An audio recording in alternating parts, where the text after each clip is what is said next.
Three friends, James, Holly, and David, were going on a trip for this weekend. They had an hectic week and they could not plan out for the trip. So, this trip was an impromptu one. No plan, no excuses. Just the jeep, the backpacks, and three friends on the road trip. Forests, hills, they know not. They just wanted to go far beyond the monotony of the city. James picked up David and Holly from their apartment. James was a photographer, and David and Holly were aspiring models. The jeep was revving on high speeds, and the storm of the sounds of the city now was faded into the calms of the winds of the countryside. They were now passing by the town of Ravencroft. The town seemed sleeping in the arms of silence, and the roads were completely empty. There were not a lot of street lights, and some that were there had flickering lights. It can be said that either it felt of a whole eerie experience, or rather a vintage one. Suddenly, out of nowhere, something hit the jeep. James was taken aback. The jeep must have been nearing 80 miles an hour. The impact felt big. The jeep swiveled on the side of the road. On the back seat, Holly was sleeping and woke up like something shook her whole body. James put the whole force of his leg on the brakes, and David crouched, keeping his hands in front of his head. All of them had adrenaline waking up to their full attention. What was that? Holly screamed. I don't know. I think I hit something. I think I think I hit somebody, James exclaimed. It better be not be a person, prayed David. They opened the doors and they went out. They found a deer at the side of the road. It was in a very bad shape. There was blood coming out of its mouth. It was lying in the pool of its blood. The painful movement of its body was the sign that slowly, second after second, it was going to die. But till it goes back to sleep in the arms of death, it was paying the price of bone shattering pain. In the shine of the headlights on its eyes, the tears felt like laments of pearls, and its big round eyes were asking the question, why me? The screechy sound that it was making could make your heart feel its pain. David took out the knife from the car. He always keeps a hunting knife with him as he travels through the woods a lot and often goes camping. He approached the deer, and James and Holly knew what he was going to do. They didn't say a word. Both of them knew it was maybe not the best thing to do, but it was least better to keep the animal suffering in misery. David slit the beast's throat, and all of them walked back to the jeep. None of them spoke a word.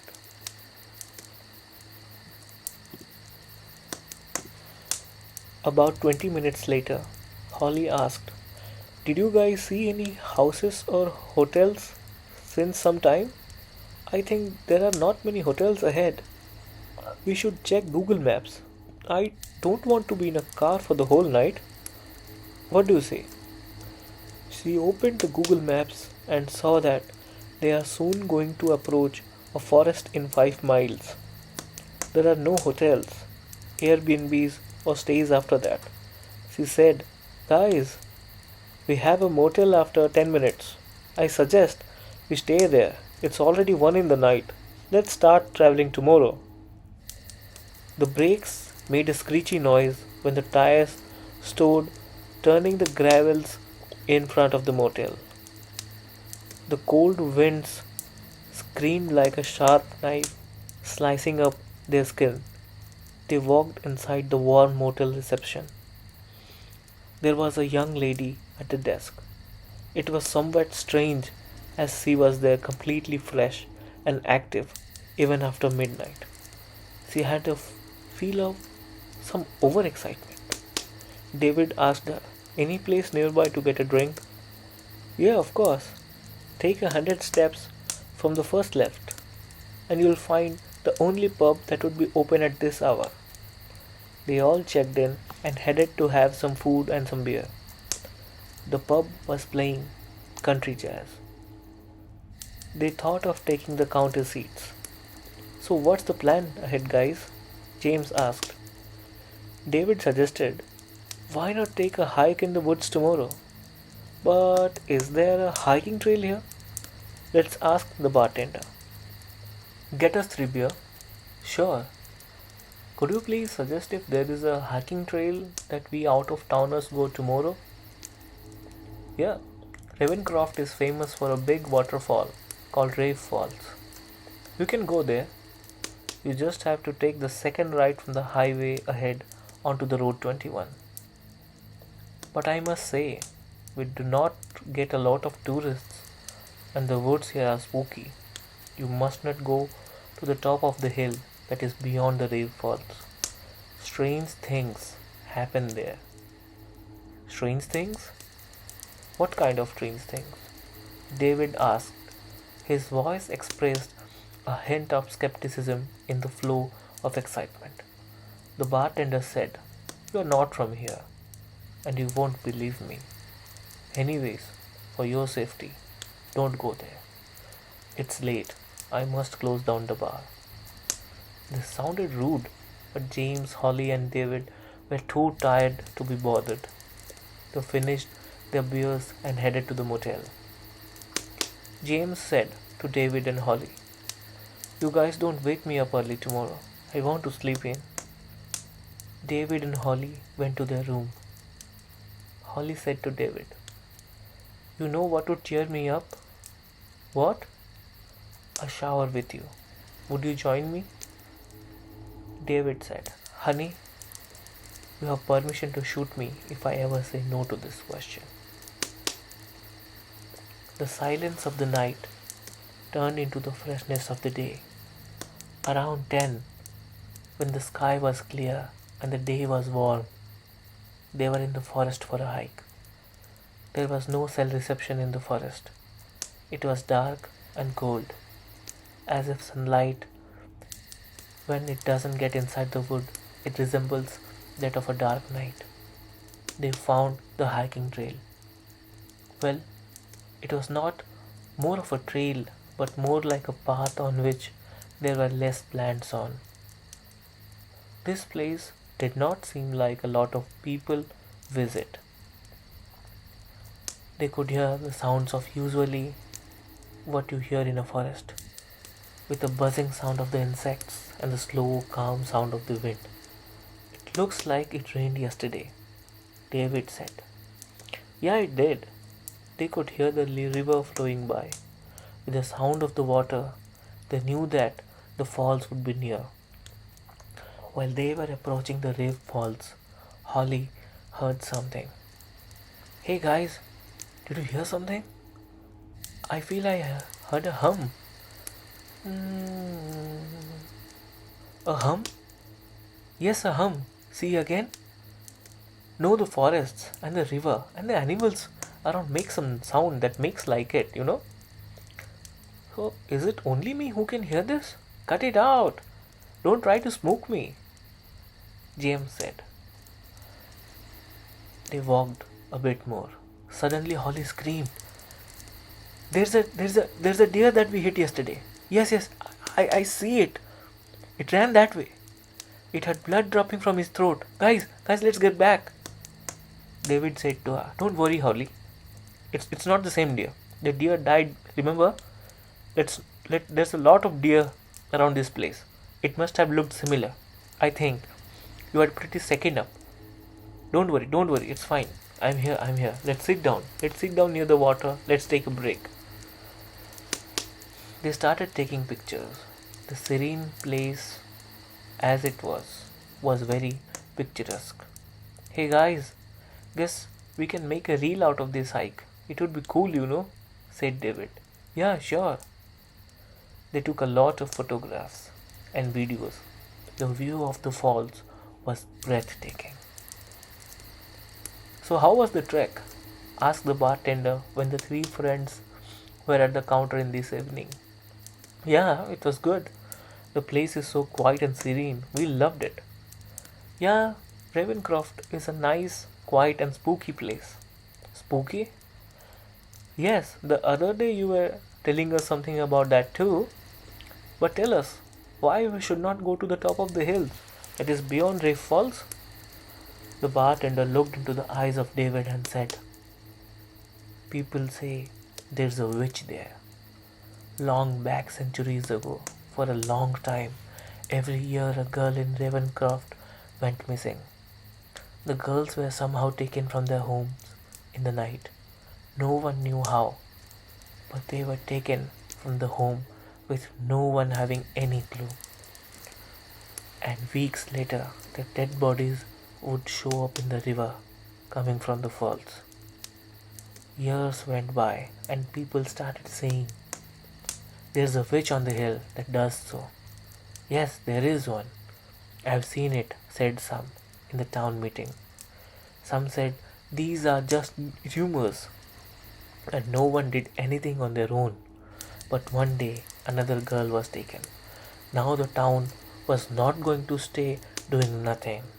The sheriff got his troops, and with the town party, they headed to the hill with the torches in their hand. They found her. She was cutting the locks of the girl. The girl was sleeping. It is said when she cuts the hairs of the girls, somehow it makes her young again. And cutting the hair, she would throw the girls in the falls. The angered mob stormed her house. After taking the girls away from her, they tied her to a tree. Witch, witch, all yelled. Burn her, hang her, kill her. Everybody was mad. We don't want a witch in our town, they said. They tied her to a tree and burned her alive. Her screams faded with the sound of the brooks and the falls. Hearing the story, the three friends got an entertainment for sure. But witches and offering is just a folklore, they thought. They did not want to tell the bartender that they did not believe him. But they didn't say anything. After all, stories of ghosts is just for fun, they thought. Of course, the vast wilderness and the eerie sounds that the solitary forest makes, it calls for a free floating imagination of the folks. Did you see any witch up there? David said. Oh, come on. If there were one witch today, we would have seen it. Of course, we went to that place. We didn't see anything. We took a lot of pictures. We made a reel also. These towners, they just make up stories to spook people. Holly was strangely quiet. She was tired. Maybe. Or still in a bit of trouble because of thinking of seeing a deer today or hearing a hum or from yesterday's accident. And today's mirage, she's of course troubled. Okay guys, let's call it a day, she said. David had a lot to drink. He was finding himself in a sort of discomfort and he was tossing around. He was unable to sleep. In his light sleep, he found Holly murmuring something. He said, Holly, shut up. Let me sleep. Don't make noises. In a grumpy yet slow voice. He did not try to focus, but he could hear as if Holly was counting numbers. 23, 24, 25, 26. He didn't say anything. He dozed off. After some time again, when he was disturbed because of Holly, he somewhat woke up a little and heard 554, 555, 556. What are you doing, Holly? Why are you counting numbers? Just sleep. The sound of Holly counting numbers faded. It got very faint, but it did not stop, and gradually her voice increased, and with the passage of time, this time David heard 4,728, 4,729, 4,730, 4,731. He moved his hands around the bed and found Holly was not there. When he looked around the room in the very dim light, he saw Holly in the corner of the room. He went up to the wall to flip the switch, and he saw Holly plucking her hairs one by one and saying the numbers 4,740, 4,741, 4,742. There was blood all around her, dripping from her head. There was a very disturbing smile on her face. Holly did not seem like Holly anymore. She was not Holly. The next day, the room's door was open. Neither David nor Holly were in the room. There was a pool of blood at the corner of the room. After a few days, the police found the dead body of Holly at the banks of the Raven River. David is not found since then. And this is me, James, writing this story for me to get help to find James, Holly, and David. Am I also lost? But if you come to Ravencroft, do not go past the Raven Falls. Do you believe in witches?